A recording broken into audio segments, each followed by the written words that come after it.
Βρισκόμαστε στο 1803. Είναι η χρονιά κατά την οποία το Δεκέμβριο πέφτει το σούλι και συνθηκολογεί με τον Αλή Πασά.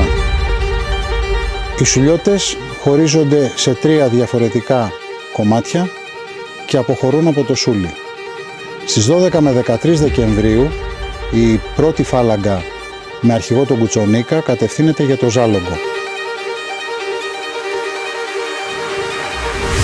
Από το Ζάλογκο ξεκινά μια δεύτερη φάλαγγα μικρότερη υπό τον Κίτσο Μπότσαρη προς το Βουλγαρέλι, διότι στο Βουλγαρέλι κατοικούσαν οι Μποτσαρέοι προπενταετίας.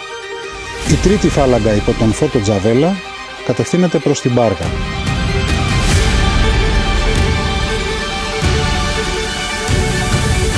Μόνος του μένει στο Κούγκι ο καλόγερος Σαμουήλ με μερικούς συντρόφους του, όπου αντί να παραδώσει τα μπαρωτόβουλα στον Αλή Πασά, ανατινάζεται και περνάει στην Αθανασία.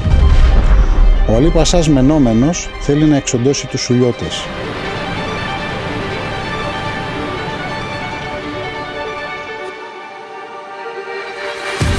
Την ίδια μέρα που έφυγε ο Φώτος Τζαβέλας, περί τις 14-15 Δεκεμβρίου, κάνει επίθεση εναντίον του στα σύνορα της Πάργας, αποκρούεται από το Φώτο Τζαβέλα και μερικούς Παργινούς που τον βοήθησαν.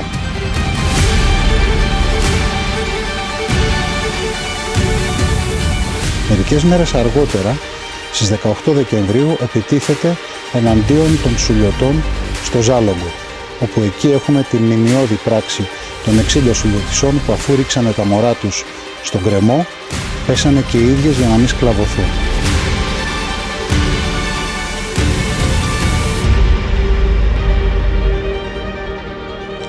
Από εκεί γλίτωσαν περίπου 150 σουλιώτες, οι οποίοι κατάφεραν να φτάσουν στην Πάργα και ο μεγαλύτερος αριθμός των σουλιωτών εχμαλωτίστηκε.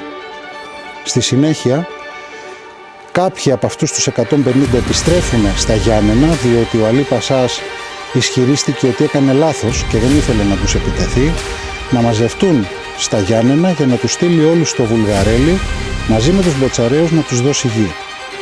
Πράγμα το οποίο συνέβη, αλλά πολύ σύντομα οι σουλιώτες στο Βουλγαρέλι καταλαβαίνουν ότι ο Αλή Πασάς θέλει να τους εξοντώσει και φεύγουν και πηγαίνουν στη Μονή Σέλτσο, την κίνηση της Θεοτόκου, ταμπουρώνονται σε ένα πολύ οχυρό μοναστήρι.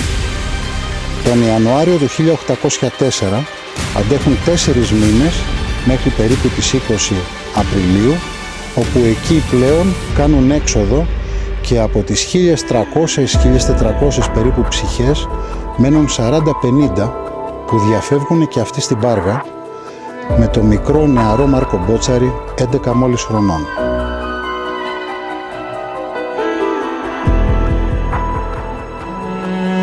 Αυτό είναι το σούλι για το οποίο οι νέοι πρέπει να μαθαίνουν, γιατί γίνονται καλύτεροι άνθρωποι, γίνονται πιο άνθρωποι αλλά και πιο δυνατοί για να αντιμετωπίσουν τη ζωή τους.